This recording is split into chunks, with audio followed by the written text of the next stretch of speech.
नमस्कार, सौरभ द्विवेदी नाम है हमारा और आप देखना शुरू कर चुके हैं लल्लन टॉप शो। गया वो जमाना जब सीबीआई का भोकाल हुआ करता था। कोई फसाद होता, सड़क से लेकर संसद तक तो सीबीआई जांच की मांग होती। कहीं सीबीआई के छापे की खबर आती तो स्थानीय प्रशासन के भी हाथ पांव फूल जाते।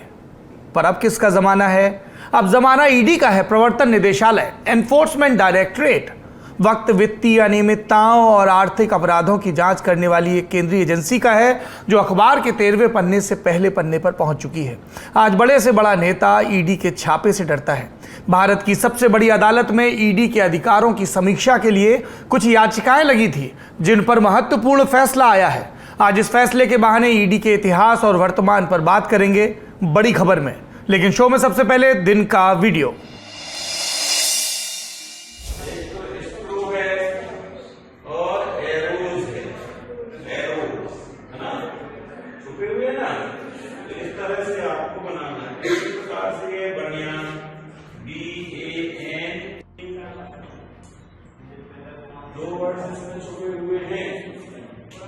ये वीडियो मध्य प्रदेश के सिवनी जिले का है। आदिवासी बहुल ब्लॉक घसौर में एक गांव पड़ता है खैरी कला। सतपुड़ा के घने जंगलों से घिरे इस इलाके में बारिश का मौसम वाकई चौमासा होता है। 4 महीने बारिश, लेकिन शासकीय प्राथमिक स्कूल की छत सिर्फ 8 महीने साथ देती है।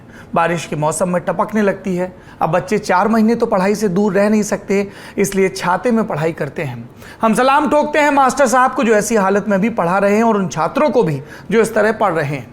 जब वीडियो वायरल हुआ तो इंडिया टुडे से जुड़े संवाददाता पुनीत कपूर इस स्कूल में पहुंचे और वहां के प्रभारी प्रधान पाठक महेंद्र शर्मा ने जो कहा वो आपको सुनना चाहिए। माध्यमिक शाला खैरी कला जर्जर स्थिति में हो गया है। वो थोड़ा सा उसमें छप्पर भी गिर गया और निश्चित बात है वहां से बरसात में जो है पानी टपकता है। इसका मरम्मत का प्रस्ताव हमने जिला शिक्षा केंद्र में भेज चुके हैं और जैसे ही पैसा आता है तत्काल उसकी मरम्मत का कार्य करवाया जाएगा। तो सुना आपने, ब्लॉक रिसोर्स कोऑर्डिनेटर यानी बीआरसी दफ्तर को 2 महीने में 2 बार समस्या से अवगत कराया गया। फोटो भी संलग्न की गई पर कार्रवाई नहीं हुई। जब संवाददाता ने बीआरसी से संपर्क किया तो उन्होंने मान लिया कि मामला जानकारी में है, लेकिन जवाब वही, हमने प्रस्ताव आगे भेज दिया। इन अधिकारियों से पूछा जाना चाहिए कि इनके बच्चे जिन स्कूलों में पढ़ते हैं क्या वहां भी 4 महीने ऐसे ही छाता लगाना पड़ता है। मजे की बात यह है कि जब संवाददाता ने जिला शिक्षा अधिकारी गोपाल सिंह बघेल से इस बारे में बात की तो उन्होंने क्या कहा, हमें तो आपसे ही घटना पता चली। अब बीआरसी दफ्तर से प्रस्ताव मंगाया जाएगा, फिर फंड सैंक्शन होगा, तब मरम्मत होगी। लेकिन डीईओ साहब कैमरे पर कुछ नहीं बोले। अब सोचने की बात है, बीआरसी प्रस्ताव भेज चुके हैं, डीईओ साहब को प्रस्ताव का इंतजार है, तो ये प्रस्ताव अटका कहाँ है? पहुंचा कि नहीं पहुंचा, और पहुंचा तो नजर क्यों नहीं गई? झूठ कौन बोल रहा है, सत्य कौन बोल रहा है, और हर्जा किसका हो रहा है? और खैरी कला, वहाँ अब भी ग्रामीण जर्जर छत से चिंतित हैं क्योंकि एक बार पहले भी हादसा हो चुका है, पर उनके पास अपने बच्चों की पढ़ाई का कोई विकल्प नहीं है। 90 बच्चे सरकारी स्कूल में जाते हैं। दर्शकों को ये बात मालूम होनी चाहिए कि सिवनी सतपुड़ा का कोई दूरस्थ आदिवासी जिला नहीं है। आप सब ने रुडयार्ड किपलिंग के मोगली के बारे में सुना होगा। किपलिंग ने 125 साल पहले जंगल बुक लिखी थी। इसमें मोगली से जुड़ी कहानियां हैं। वो लड़का जो जंगल में भेड़ियों के साथ पला बढ़ा, ये मोगली सिवनी से ही था। किपलिंग की कहानियां भले फिक्शन की श्रेणी में आती हों, लेकिन माना जाता है कि किपलिंग ने ये कहानियां एक असल घटना से प्रेरित होकर लिखी थी। 1831 में सिवनी में वाकई एक ऐसा लड़का मिला था जिस पर सर विलियम हेनरी स्लीमैन ने an account of Wolves nurturing children in their dense लिखा था। मध्य प्रदेश सरकार हर साल मोगली बाल उत्सव का आयोजन भी कराती है। सिवनी में ही पेंच नेशनल पार्क है जिसके अंदर टाइगर रिजर्व है। भारत के राष्ट्रीय पशु बाघ का दीदार करने हर साल पूरी दुनिया से पर्यटक आते हैं क्योंकि उन्होंने मोगली का नाम सुना है। तो सिवनी देश और दुनिया की नज़र में बराबर आता है, लेकिन सरकार की नज़र में न जाने क्यों नहीं आता। शिवराज सिंह चौहान ज़रूर चाहते होंगे कि खैरी कला के बच्चे भी उन्हें मामा कहें, तो उनसे इतना तो अपेक्षित है ही कि अपने भांजे भांजियों के स्कूल पर ऐसा छप्पर डाल दें जो बारिश में टपके नहीं। ये था दिन का वीडियो। अब चलते हैं सुर्खियों की तरफ। पहली सुर्खी संसद से है। दोनों सदनों में मॉनसून सत्र हंगामे खेज बना हुआ है और निलंबित होने वाले सांसदों की सूची लंबी होती जा रही है। 25 जुलाई को कांग्रेस के 4 लोकसभा सांसद निलंबित हुए थे। 26 जुलाई को टीआरएस, तृणमूल और डीएमके जैसी पार्टियों के 19 राज्यसभा सांसद निलंबित हुए थे और आज आम आदमी पार्टी के राज्यसभा सांसद संजय सिंह निलंबित हो गए। कुल संख्या हो गई 24। फर्क इतना कि लोकसभा से निलंबित हुए सांसद पूरे सत्र में बाहर रहेंगे और राज्यसभा से निलंबित सांसदों को सिर्फ इस हफ्ते की सजा मिली। संजय सिंह का कहना है कि वो गुजरात में नकली शराब की वजह से जो त्रासदी हुई उस पर चर्चा की मांग कर रहे थे, लेकिन सरकार ने जवाब नहीं दिया, उल्टा निलंबित कर दिया। इस पर सरकार की तरफ से ध्यान दिलाया गया कि संजय सिंह नारेबाजी कर रहे थे और कागज फाड़कर चेयर की तरफ उछाल रहे थे। निलंबित राज्यसभा सांसदों ने आज से बारी बारी प्रदर्शन भी शुरू किया। सरकार की तरफ से राज्यसभा में संसदीय दल के नेता पीयूष गोयल कह चुके हैं निलंबन का फैसला भारी मन से लिया गया। आज संसदीय कार्य मंत्री प्रहलाद जोशी ने यह भी कह दिया कि निलंबन का फैसला वापस हो सकता है, बशर्ते सांसद माफी मांगे और आश्वासन दें कि सदन में तख्तियां नहीं लहराएंगे। जोशी ने यह भी कहा कि वित्त मंत्री निर्मला सीतारमण कोरोना संक्रमण के चलते उपलब्ध नहीं थी, उन्होंने आज से काम शुरू कर दिया है। विपक्ष चाहे तो आज से ही महंगाई पर चर्चा शुरू कर दी जाएगी। दोनों सदनों की कार्रवाई की अगर आपको और बारीक जानकारी चाहिए तो हमारी खास पेशकश संसद में आज का एपिसोड जरूर देखा करें। दूसरी सुर्खी कर्नाटक से है। यहां 26 जुलाई की रात दक्षिण कन्नड़ा जिले में बीजेपी युवा मोर्चा के एक कार्यकर्ता प्रवीण नेटारू की हत्या कर दी गई। इसके बाद से पूरे इलाके में तनाव पसरा हुआ है। आज भाजपा कार्यकर्ताओं ने घटना के विरोध में जोरदार प्रदर्शन किया, जिसे काबू में करने के लिए पुलिस को बल प्रयोग भी करना पड़ा। बीजेपी नेता और मुख्यमंत्री बसवराज बोम्मई ने प्रवीण की हत्या की निंदा की और कहा कि आरोपी जल्द पकड़े जाएंगे। बावजूद इसके बीजेपी कार्यकर्ताओं की नाराजगी दूर नहीं हुई। आज जब सूबे के भाजपा अध्यक्ष नलिन कुमार कतील और मुंबई के कैबिनेट मंत्री बी सुनील कुमार प्रवीण को श्रद्धांजलि देने पहुंचे, तब उन्हें भाजपा कार्यकर्ताओं के भारी विरोध का सामना करना पड़ा। कार्यकर्ताओं ने कतील की गाड़ी को घेर लिया और बुरी तरह से हिलाया। भाजपा विधायक एमपी रेणुकाचार्य ने तो यहां तक कह दिया कि अगर सरकार ने सख्त कार्रवाई नहीं की तो वो विधायकी से इस्तीफा दे देंगे। ये सब देखते हुए कर्नाटक सरकार मामले में नियमित अपडेट जारी कर रही है। सूबे के गृह मंत्री अर्घा ज्ञानेंद्र ने कहा कि मामले में कर्नाटक पुलिस ने 10 लोगों को हिरासत में लिया है।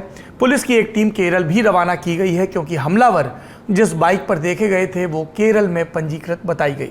सरकार मामले की जांच एनआईए को सौंपने को भी तैयार है। इस तरह की ये पहली घटना नहीं है। हाल ही में दक्षिण कन्नड़ा जिले में 19 वर्षीय मसूद की भी हत्या की गई थी। मीडिया रिपोर्ट्स के मुताबिक पुलिस इस एंगल की भी जांच कर रही कि क्या ये हत्या मसूद की हत्या का बदला लेने के लिए तो नहीं की गई। पुलिस ने इस केस में 8 लोगों को गिरफ्तार किया है, जो कि कथित तौर पर एक दक्षिणपंथी संगठन से जुड़े हुए हैं। गौरतलब है कि प्रवीण ने 29 जून के रोज एक सोशल मीडिया पोस्ट लिखी थी, जिसमें उदयपुर में कन्हैया लाल की हत्या की निंदा की गई थी। पुलिस इस बात की जांच भी करेगी कि इस बिंदु का प्रवीण की हत्या से संबंध है या नहीं। तीसरी सुर्खी का संबंध है नेशनल हेराल्ड मामले में सोनिया गांधी से चल रही पूछताछ से। कांग्रेस की कार्यकारी अध्यक्षा से पूछताछ का यह तीसरा दिन था। आज 3 घंटे पूछताछ हुई। वैसे ईडी ने साफ किया कि कोई नया समन जारी नहीं किया गया है। पूछताछ के विरोध में आज भी कांग्रेस के शीर्ष नेताओं ने प्रदर्शन किया और फिर वो हिरासत में लिए गए। पार्टी ने एक वीडियो ट्वीट करके बताया कि उसके नेता किंग्सवे कैंप पुलिस थाने के डिटेंशन सेंटर में जीएसटी, राष्ट्रीय सुरक्षा आदि मुद्दों पर चर्चा कर रहे हैं। वैसे इन सारे नेताओं को दोपहर 3:15 बजे के करीब रिहा भी कर दिया गया था।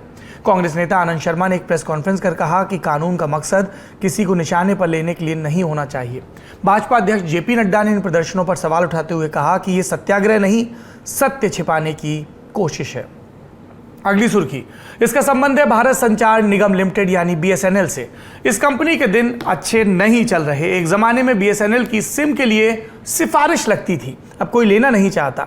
एक वक्त इंटरनेट ब्रॉडबैंड के नाम पर लोगों ने बीएसएनएल ही सुना था, अब लोग धड़ाधड़ निजी कंपनियों की सेवाएं ले रहे हैं। ये सब बदलने की मंशा से सरकार ने 1,64,000 करोड़ रुपए के पैकेज का ऐलान किया है।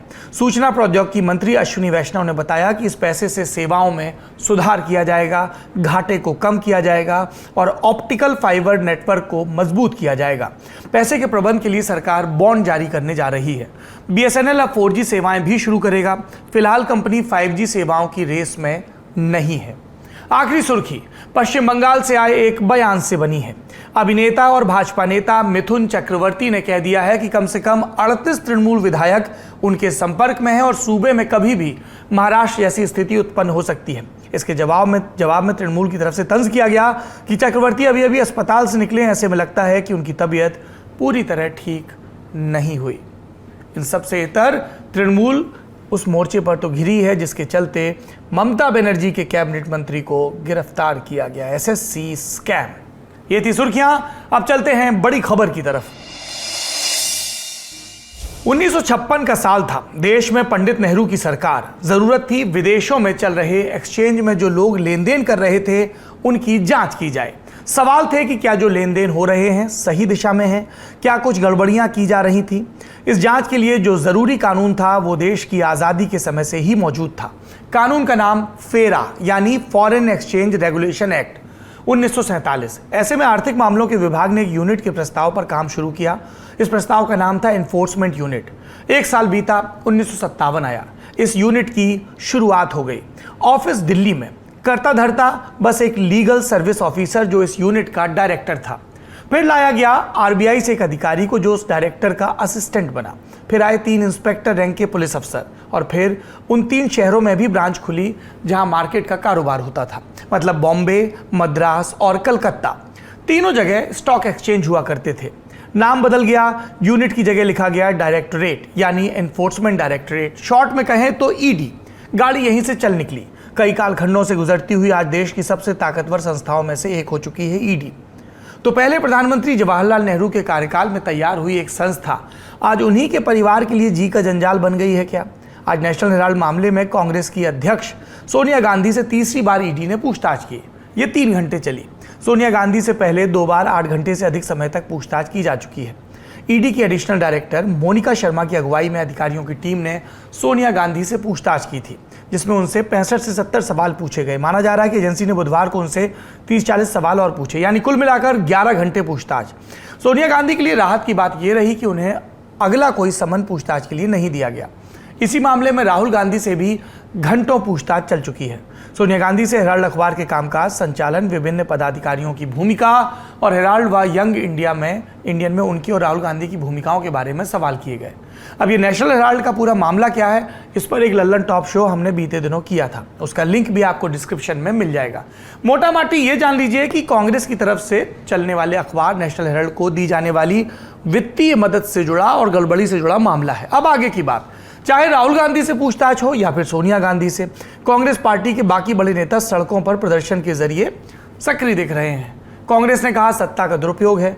बाकायदा प्रेस कॉन्फ्रेंस कर गुलाम नबी आजाद और राजस्थान के सीएम अशोक गहलोत ने आज इसे ईडी का आतंक भी बता दिया। उसे सुन लीजिए, फिर ईडी पर सुप्रीम कोर्ट की बात पर आते हैं। देखिए, जो आप देख रहे हैं कि ईडी द्वारा जो तमाशा हो रहा है देश के अंदर, पहले राहुल गांधी जी को बुलाया और 5 दिन तक लगातार, ऐसा कभी होता नहीं है, किसी ने सुना भी नहीं होगा कि 5 दिन तक लगातार आप 50 घंटे आप पूछताछ कर रहे हैं। सोनिया जी को बुलाया है और आज तीसरी दिन है, तीसरी बार है और पता नहीं वो कब तक बुलाए हैं। तो ये जो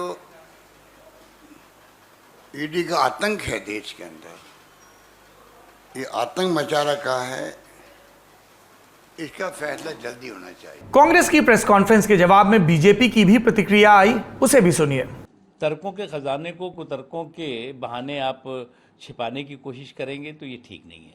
आपके पास तर्क नहीं है, आपके पास तथ्य नहीं है, उसके बाद आप हंगामा, हुड़दंग, हाहाकार मचा रहे हैं और आप कह रहे हैं कि साहब हमारे साथ जुल्म हो रहा है।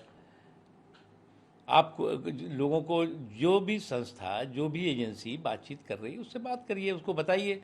अगर आप गुनाहगार नहीं हैं तो आपको कुछ नहीं होगा, अगर आप गुनाहगार हैं तो जो कानून है अपना काम करेगा। इसमें कोई हाहाकार, हंगामा, हुड़दंग करने से तो फायदा होगा नहीं।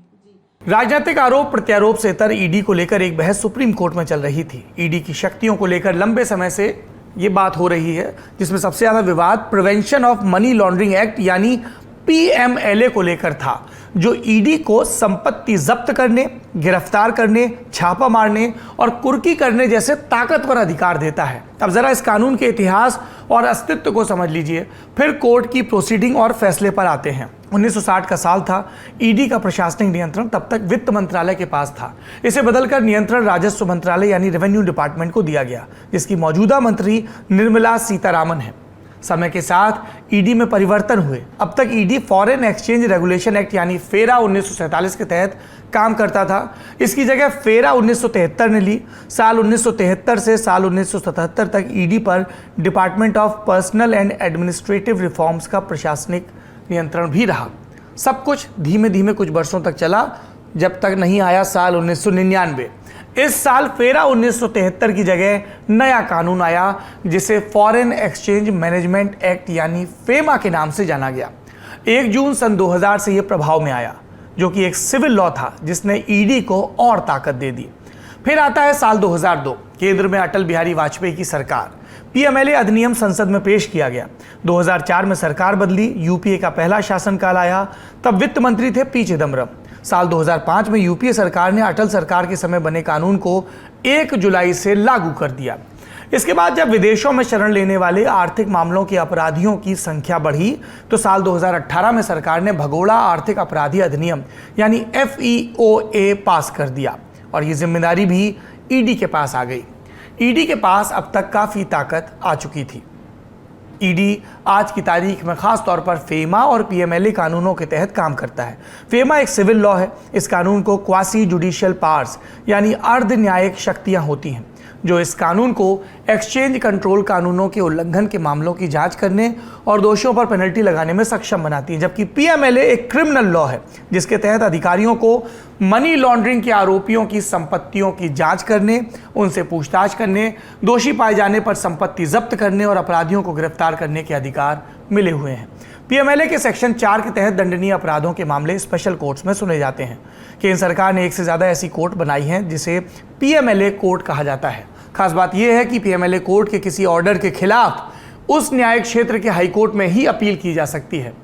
हमारे साथी शिवेंद्र गौरव ने ईडी पर लिखे लेख में बताया कि साल 2009 और 2013 में पीएमएलए कानून में कुछ संशोधन भी हुए, जिनसे इसका दायरा बढ़ा। साथ ही इसने ईडी को सीबीआई से भी ज़्यादा शक्तियां दे दी। टाडा और पोटा जैसे कानूनों के खत्म होने के बाद पीएमएलए भारत का अकेला ऐसा कानून है जिसमें जांच करने वाले ऑफिसर को दिया गया बयान कोर्ट में बतौर सबूत मान्य है। इसके अलावा साल 2017 में पीएमएलए में ये प्रोविजन भी था कि किसी आरोपी को सिर्फ तब जमानत दी जा सकती है जब कोर्ट इस बात से संतुष्ट हो कि आरोपी वास्तव में दोषी नहीं है। इस लिहाज से भी पीएमएलए एक बेहद सख्त कानून है, क्योंकि ज़्यादातर आरोपियों को लंबे वक्त तक जमानत ही नहीं मिल पाती। एक बार नप गए तो लंबे टाइम के लिए निकल गए। यहां से साफ है कि पीएमएलए कानून इतना ताकतवर है कि ये ईडी को भ्रष्टाचार के आरोपी, पैसों का हेरफेर करने वाले लोगों को गिरफ्तार कर सकती है। घर छापा मारने और उनकी प्रॉपर्टी को जब्त करने का भी अधिकार है। यहां तक कि करप्शन के आरोपी को तलब करने या उन पर मुकदमा चलाने के लिए सरकार की अनुमति की जरूरत भी नहीं होती। दोषी पाए जाने पर आरोपी को 3 से 7 साल की सजा का प्रावधान है। साथ ही अगर इसमें नारकोटिक्स ड्रग और साइकोट्रॉपिक सब्सटेंस एक्ट 1985 जुड़े अपराध भी शामिल हो जाते हैं तो जुर्माने के साथ 10 साल तक की सजा का प्रावधान है। हमने कानून का इतिहास बताया। अब आते हैं सुप्रीम कोर्ट के फैसले पर। इसी पीएमएलए एक्ट को सुप्रीम कोर्ट में 242 लोगों ने चुनौती दी थी। सारी याचिकाओं को क्लब कर सुप्रीम कोर्ट ने सुनवाई की। आज फैसले का दिन था। याचिकाओं के समर्थन में सीनियर वकील कपिल सिब्बल, सिद्धार्थ लूथरा, अभिषेक मनु सिंघवी, मुकुल रोहतगी, महेश जेठमलानी, ये सब वकील पेश हुए। और सरकार की तरफ से solicitor general Tushar Mehta, additional solicitor general SV Raju, panel council कनु अग्रवाल पेश हुए। याचिकाकर्ताओं ने तलाशी, जब्ती और कुर्की के लिए ईडी को दी गई व्यापक शक्तियों सहित कानून के अलग अलग पहलुओं पर सवाल उठाया था। याचिकाओं में कहा गया था कि केंद्रीय जांच एजेंसी को इस कानून के तहत छापेमारी, जब्ती और गिरफ्तारी के लिए मनमानी ताकत दी गई है, जिसके चलते एक निर्दोष को अपनी बेगुनाही साबित कर पाना मुश्किल हो जाता है। इस पर केंद्र सरकार ने तर्क दिया कि धारा 3 के तहत मनी लॉन्ड्रिंग अपराध है, चाहे वह किसी भी समय पर विधेय अपराध को अनुसूची में शामिल किया गया हो। इस केस को Vijay Mandal Choudhary versus Union of India के नाम से जाना गया। सुप्रीम कोर्ट के justice AM Khanwilkar, justice Dinesh Maheshwari और जस्टिस CT रवि कुमार की पीठ ने फिर फैसला सुनाया। फैसला उतने ही पेजों में आया जितने देश में लोकसभा के सांसद होते हैं, यानी 545 पन्ने। पूरे पन्ने पढ़ना तो संभव नहीं, लेकिन फैसले की मुख्य बात आपको जरूर बता देते हैं। कोर्ट ने प्रिवेंशन ऑफ मनी लॉन्ड्रिंग यानी पीएमएलए एक्ट की संवैधानिक वैधता को जायज करार दिया। इसके साथ ईडी द्वारा छापेमारी, पूछताछ और गिरफ्तारी के अधिकार को वैध करार दिया। कोर्ट ने कहा, मनी लॉन्ड्रिंग कानून के तहत जमानत को लेकर जो कठोर शर्तें रखी गई हैं वे कानून हैं, इसमें कुछ भी मनमाना नहीं है। कोर्ट ने पीएमएलए कानून की धारा 3 मनी लॉन्ड्रिंग की परिभाषा, धारा 5 संपत्ति को जब्त करना, धारा 8(4) कुर्क की गई संपत्ति पर कब्जा, धारा 17 छापा और जब्ती की कार्रवाई, धारा 18 व्यक्ति की जांच, धारा 19 गिरफ्तार करने का अधिकार, धारा 44 विशेष कोर्ट में ट्रायल चलना और धारा 45 संज्ञेय और गैर जमानती अपराध समेत सभी धाराओं को वैध ठहराया। यह भी कहा कि पीएमएलए के तहत ईडी को अपनी केस इंफॉर्मेशन रिपोर्ट देना जरूरी नहीं है, क्योंकि ये एक आंतरिक दस्तावेज होता है और इसे एफआईआर जैसा नहीं करार दिया जा सकता। कोर्ट ने साफ किया कि आरोपी को ईसीआईआर यानी केस रिपोर्ट देना जरूरी नहीं है। गिरफ्तारी के समय सिर्फ कारण बताना पर्याप्त होगा। ईडी मैनुअल भी प्रकाशित करने की जरूरत नहीं है, क्योंकि ये आंतरिक दस्तावेज होता है। पीएमएलए कानून में कुछ संशोधन मोदी सरकार के दौरान साल 2018 में हुए थे। उस पर कोर्ट ने कोई फैसला नहीं सुनाया, बल्कि 2018 में किए गए संशोधन पर विचार के लिए 7 जजों की संविधान पीठ को बनाने का फैसला दिया, इसको भेज दिया गया है। कुल मिलाकर कहें तो कोर्ट से भी विपक्ष के नेताओं की उम्मीदों को झटका लगा है। सुनिए इस पर भारत सरकार के केंद्रीय कानून मंत्री किरण रिजिजू ने क्या कहा। See, when the Honorable Supreme Court has passed an order or a judgment, that validates the stand of the government or the provisions of the Act. So that itself is something that I should not be making any comment on that, because everything is clear now. PMLA का जो supreme court का order है, ये तो सरकार का जो stand हो या एक्ट का जो प्रोविजन है उसको वैलिडेट किया है, तो वो तो हम लोग को ये कहना होगा कि जो कोर्ट ने कहा है अच्छा निर्णय दिया है। सरकार ने कोर्ट के फैसले का समर्थन किया, सरकार के नाते वो करेगी भी, लेकिन एक सबसे बड़ा पहलू राजनीतिक इस्तेमाल का है, जिसे लेकर विपक्ष सबसे ज्यादा मुखर रहता है। वजह यह कि चाहे कांग्रेस की अंतरिम अध्यक्ष सोनिया गांधी हो, पूर्व अध्यक्ष राहुल गांधी या कांग्रेस नेता कार्ति चिदम्बरम, भूपिंदर सिंह हुड्डा, एनसीपी नेता अनिल देशमुख, नवाब मलिक, शिवसेना के संजय राउत, नेशनल कॉन्फ्रेंस के फारूक अब्दुल्ला, पीडीपी की महबूबा मुफ्ती, टीएमसी के अभिषेक बनर्जी, इन नेताओं की कतार लंबी है जो फिलवक्त ईडी के रडार पर हैं। आरोप लगते हैं कि चुनाव के वक्त ईडी विशेष रूप से सक्रिय नजर आती है। अब सवाल है कैसे ईडी कोई केस कैसे अपने हाथ में लेती है। जवाब यह है कि जब किसी पुलिस थाने में 1 करोड़ या उससे ज्यादा की कमाई गलत तरीके से कमाने का मामला दर्ज होता है तो यह सूचना पुलिस ईडी को फॉरवर्ड करती है। दूसरा तरीका यह कि अगर ऐसा कोई मामला ईडी के संज्ञान में आए तो वो खुद थाने से एफआईआर या चार्जशीट की कॉपी मांग सकता है। इसके बाद ईडी देखता है कि ये मनी लॉन्ड्रिंग का मामला तो नहीं। आलम यह कि 90 के दशक तक जिस ईडी का खौफ सिर्फ उद्योगपतियों तक सीमित था, अब नेताओं तक पसर चुका है, खासकर उन नेताओं में जो विपक्ष में है। यह अक्सर कहा जाता है कि ईडी समेत अधिकांश सरकारी एजेंसियों का सरकारें अपने हिसाब से इस्तेमाल करती हैं। हालिया उदाहरण आपने देखे, यूपीए की सरकार के दौरान मधु कोड़ा केस, जगनमोहन रेड्डी का मामला हो या बाबा रामदेव पर केस, उदाहरण कई मिल जाएंगे। लेकिन आरोप साबित करने के मामले में ईडी का ट्रैक रिकॉर्ड अच्छा नहीं है। लोकसभा में जेडीयू सांसद राजीव रंजन सिंह उर्फ लल्लन सिंह ने पिछले 10 सालों में प्रवर्तन निदेशालय के अधीन दर्ज मामलों का ब्यौरा मांगा था। 26 जुलाई यानी कल ही लोकसभा में वित्त राज्य मंत्री पंकज चौधरी ने सोमवार को लोकसभा में एक लिखित उत्तर में साझा किया ये ब्यौरा। राज्यसभा में भी इस सवाल का जवाब दिया गया। जवाब में बताया गया कि ईडी ने 2021-22 के वित्तीय वर्ष में सबसे अधिक मनी लॉन्ड्रिंग के 1180 और विदेशी मुद्रा उल्लंघन के 5313 मामले दर्ज किए। 10 साल की बात करें तो 2012-13 से 2021-22 के वित्तीय वर्ष के बीच ईडी ने मनी लॉन्ड्रिंग निवारण अधिनियम यानी पीएमएलए के तहत कुल 3985 और विदेशी मुद्रा प्रबंधन अधिनियम यानी फेमा के तहत 24,893 आपराधिक शिकायतें दर्ज की। संसद के माध्यम से जानकारी मिली कि कानून बनने के बाद से पीएमएलए के तहत कुल 5422 मामले दर्ज किए गए, जिनमें से 65.66% मामले पिछले 8 वर्ष में यानी नरेंद्र मोदी सरकार के दौरान दर्ज हुए। अगर पूर्ववर्ती कांग्रेस और मौजूदा बीजेपी सरकार की पीएमएलए पर तुलना करें तो आंकड़े दिलचस्प हैं। एक कालखंड 2004 से 2014 के 10 साल का और एक 2014 से 2022 के 8 साल का। कांग्रेस सरकार में पीएमएलए के तहत 112 रेड हुई, मोदी सरकार में 3010 रेड ईडी ने कंडक्ट की, मतलब 2688% ज्यादा। कांग्रेस सरकार में 5346 करोड़ की कुर्की हुई, जबकि मोदी सरकार में 99,356 करोड़ रुपए की कुर्की हुई, मतलब यहां भी 1859% का इजाफा। कांग्रेस सरकार में ईडी ने इस कानून के तहत किसी की भी संपत्ति जब्त नहीं की, जबकि बीजेपी सरकार में 869 करोड़ रुपए की संपत्ति जब्त की गई। कांग्रेस सरकार में कोई भी आरोपी दोषी साबित नहीं हुआ, जबकि बीजेपी सरकार में 23 आरोपी दोषी साबित हुए। पर गौर करने वाली बात यह है कि मुकदमों की संख्या और दोषियों की संख्या में भी बड़ा अंतर है। कन्विक्शन रेट 1% भी नहीं है। इन सब पर इंडियन एक्सप्रेस से बात करते हुए ईडी के एक ऑफिसर ने कहा था कि सिर्फ विपक्ष के नेताओं की वो बयान सुनिए जब वो सरकार पर एजेंसीज के दुरुपयोग का आरोप लगाते हैं। पहले सरकार सीबीआई, आईटी और ईडी को अपने विपक्षियों के खिलाफ इस्तेमाल करती थी, लेकिन अब ये क्रम बदल गया है। ईडी, सीबीआई और आईटी हो गया है। इस बयान की माने तो पिछली सरकारों में ईडी का इस्तेमाल सबसे बाद में होता था, अब सबसे पहले ईडी का हथियार इस्तेमाल में लाया जाता है। ये सब विद्वानों की बातें हैं, सारे तथ्य आपके सामने हैं, अब आप राय खुद बना लीजिए। आज के शो में इतना ही। अपना और अपनों का ख्याल रखिए। शुक्रिया, शुभ रात्रि।